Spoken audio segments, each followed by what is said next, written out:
Oke, welcome back my channel Kerja di Rumah Aja Official. Oke, teman-teman semua, sobat-sobatku. Nah, dimana video kali ini saya akan menjelaskan tentang kelebihan dan kekurangan dari cryptocurrency. Karena di video sebelumnya ya, saya telah merilis 2 video sebelumnya.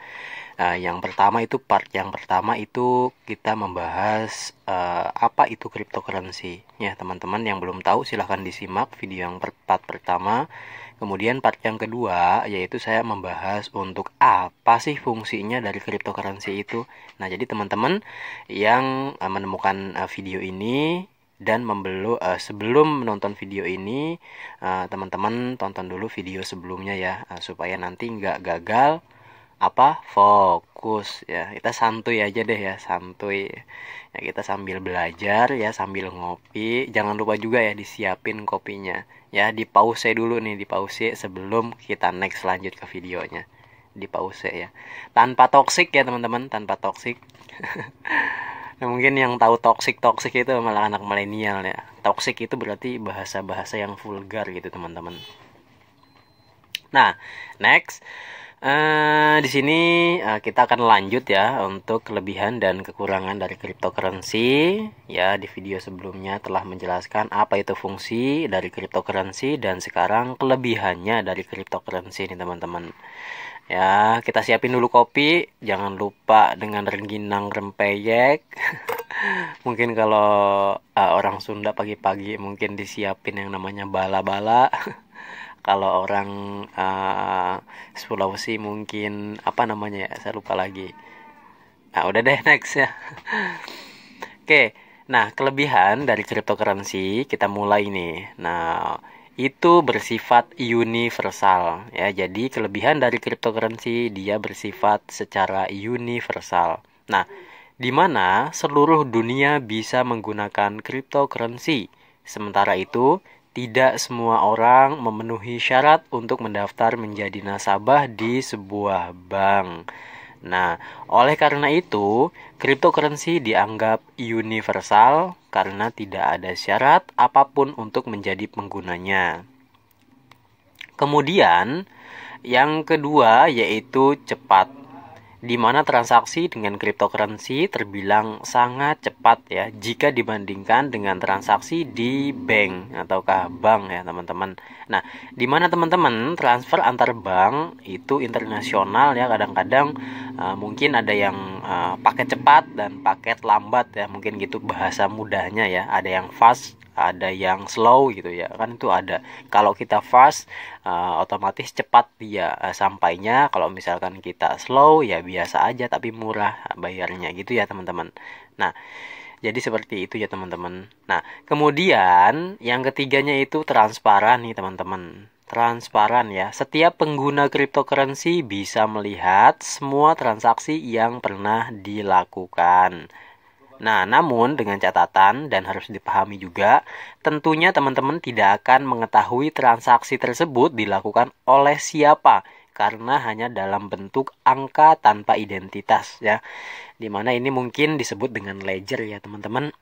Dimana ledger ini adalah buku putih catatan ya, input output ataupun history ya. Kalau misalkan di Chrome itu, kalau di browser itu Chrome itu history, ataukah mungkin ya pokoknya sejenis itu deh ya, yang detail-detailnya gitu, awal sampai akhir itu dicatat di ledger ya teman-teman. Nah, jadi untuk transaksi itu kita bisa lihat ya, kita bisa lihat semuanya di seluruh dunia ya, di seluruh negara yang transaksi nantinya dengan menggunakan cryptocurrency ini. Misalkan kita transaksi dengan Pi, maka di situ sudah tercatat. Cuman kita tidak bisa mengetahui siapa yang transfer, hanya ada ininya aja, hanya ada angka-angkanya aja gitu teman-teman. Next ya. Kemudian yang kelima yaitu kontrol pribadi. Nah, di mana kontrol pribadi ini setiap pengguna bertanggung jawab atas uangnya masing-masing. Nah, jadi teman-teman, kalau di cryptocurrency itu tidak ada yang namanya kalau dibilang tidak ada yang namanya pemulihan ya frasa. Nah, jadi ketika memang teman-teman bermain di cryptocurrency ini, teman-teman harus memiliki dompet digital. Kenapa sih kok kita harus memiliki dompet digital? Apakah nggak bisa disimpan ya di dompet biasa kita di saku ya? Ya, jadi teman-teman itu nggak bisa ya teman-teman. Jadi teman-teman itu harus membuat yang namanya dompet ataukah wallet digital. Nah, jadi ketika memang sudah membuat wallet, di situ ada frasa ataupun mungkin kalau di sekarang ini ada brankas ya. Nah, brankas itu ada pinnya yang kita harus buka ataupun memang seperti ATM itu ada pinnya ya. Cuman ada bedanya nih teman-teman ya. Kalau di cryptocurrency ini tidak ada yang namanya pemulihan. Nah, kalau misalkan kita ingin balik itu pemulihan melalui core team ataupun CT itu nggak bisa ya teman-teman. Itu nggak bisa. Kenapa? Ya memang seperti itu ya. Jadi nggak bisa dipulihkan. Kalau kita lupa, misalkan kita di dompet kita memiliki aset sebanyak 2 Bitcoin. Nah, sekarang kan Bitcoin harganya 600-700 juta. Berarti kalau misalkan punya 2 1,5 M. Nah, kalau misalkan kita lupa frasanya ya, udah hangus deh uang kita itu. Nggak bisa diapa-apain. Nah, seperti itu ya teman-teman. Jadi teman-teman harus persiapkan untuk disimpan untuk perasaannya baik-baik ya. Terserah teman-teman mau dicadangkan di mana untuk perasaannya, di handphone bisa, di laptop bisa gitu ya. Pakai kode ya nyimpennya ya, harus aman gitu. Kemudian ada juga nih, ada yang sampai mungkin yang udah old ya. Sorry ya, bukan old, masih usia 40 tahun, 50 tahun gitu. Dia antusias banget nih ikutin cryptocurrency perkembangan saat ini. Sampai-sampai untuk frasanya dia fotokopi gitu ya, dilaminating bikin 3 gitu. Jangan sampai nanti kebanjiran ataukah basah, rusak ya, lupa deh gitu ya teman-teman. Kemudian, nah kita sekarang akan berbicara pindah ke kekurangan ya dari cryptocurrency ini. Nah, jadi kekurangan dari cryptocurrency seperti biasa, jangan lupa makan rempeyeknya sambil ngopi gitu teman-teman ya. Kalau saya luwak ya, kalian apa?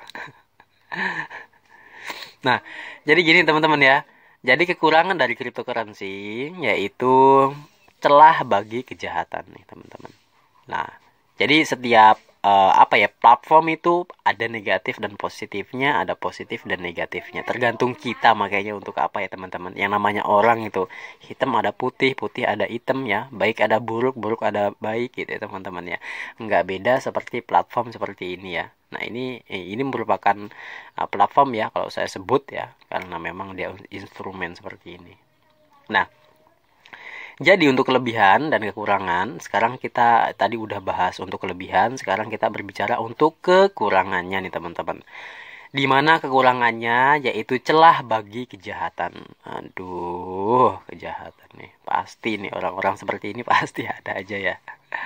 Nah, jadi celah bagi kejahatan. Tidak ada yang tahu siapa yang ada di balik sebuah kode kriptografi nih teman-teman. Kita nggak tahu ya di balik-balik kriptografi itu kode-kodenya ya teman-teman. Nah, oleh sebab itu teman-teman ya, banyak orang yang memanfaatkan cryptocurrency untuk kejahatan.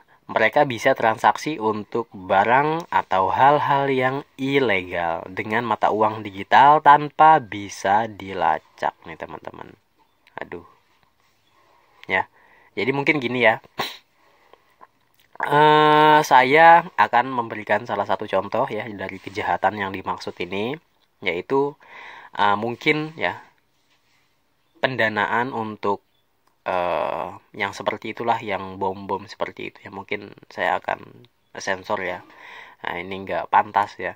Nah, ini mungkin ini yang dikhawatirkan oleh uh, banyak pengguna ya, bahwa ketika nanti cryptocurrency ini berjaya di masa-masa digital, era digital saat ini, nah ini banyak celah-celah untuk pendanaan gelap ya teman-teman. Nah, selain pendanaan gelap juga ini dijadikan sebagai alat untuk transfer ya, mungkin katakanlah seorang pejabat yang nakal gitu ya, dia mentransfer hasil dari korupnya ke pengguna-pengguna lain untuk menyimpan asetnya gitu teman-teman. Itu hal-hal jeleknya.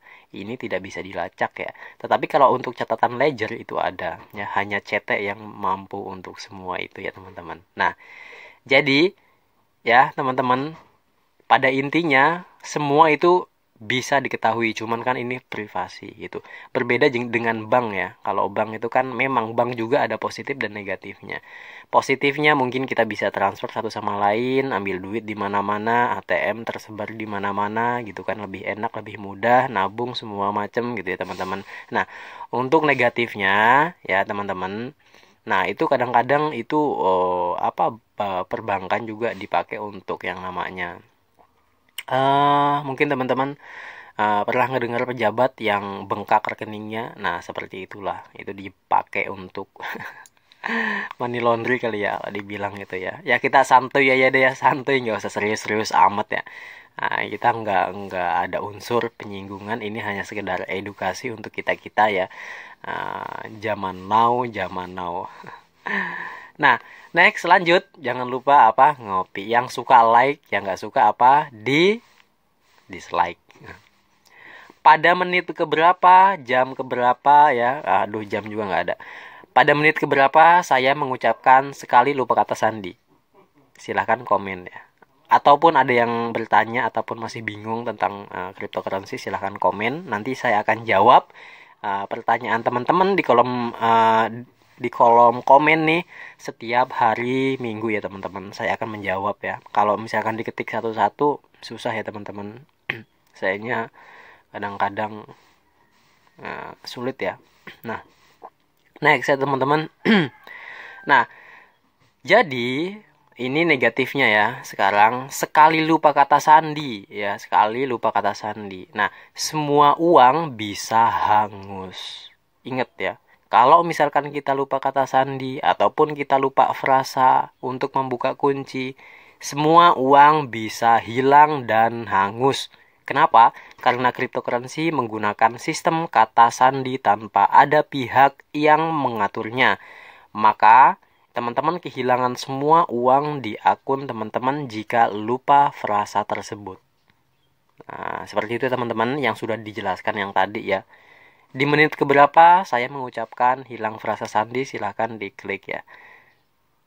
Bukan diklik, di komen. Santuy, ayo ngopi lagi supaya nggak gagal fokus ya. Biar santuy ya deh ya. Next. Masih banyak yang ya, jadi gini ya, ini lanjut lagi ya. Nah, ini lanjut lagi yang negatifnya. Masih banyak yang menganggapnya ilegal nih teman-teman. Mungkin teman-teman kemarin dengar negara Cina ya kemarin melarang adanya Bitcoin ya, tetapi nggak ngaruh sih. Nah, banyak negara menganggap cryptocurrency ilegal dan tidak berlaku untuk transaksi jual beli di negaranya. Nah, seperti itu ya teman-teman. Jadi cryptocurrency ini tidak dianggap ya. Tetapi orang-orang yang seperti itu ataupun orang-orang negara-negara yang seperti itu yang menolak dengan kemajuan teknologi zaman itu akan ketinggalan jauh banget ya. Kecuali negara tersebut bisa berinovasi dengan hal yang sama tuh teman-teman. Ya, seperti itu.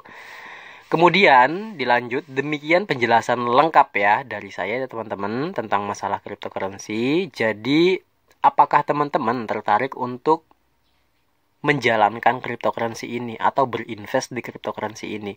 Semua kendali ada di teman-teman. Apa yang akan kita dapatkan di masa depan itu yang kita lakukan di hari ini. Yuk, mulai hari ini kita invest sedikit demi sedikit. Apa yang terjadi ke depan kita nggak tahu ya teman-teman. Nah, jadi sedia payung sebelum hujan, memang itu benar-benar kata-kata motivasi ya, nasihat yang paling benar-benar jos. Ya, mungkin kalau belajar sama saya sih nggak terlalu serius-serius amat ya. Kita sambil ngobrol ya teman-teman ya, supaya nggak gagal fokus. Kita sambil ngopi seperti biasa ya, kopi luwak. Yang kopi hitam deh bebas. Nah, jadi buat teman-teman, jadi untuk masalah cryptocurrency itu yaitu Apa itu cryptocurrency? Itu adalah mata uang digital ya, aset digital yang tidak bisa dipegang dan tidak ada fisiknya, cuman bisa dilihat, tidak bisa diraba. Kemudian fungsi kripto yaitu alat pembayaran dan kemudian negatif positifnya. Mungkin cukup sekian video dari saya. Terima kasih ya. Di next lanjut video berikutnya. Assalamualaikum warahmatullahi wabarakatuh. Ya, buat teman-teman jangan lupa ya, nanti di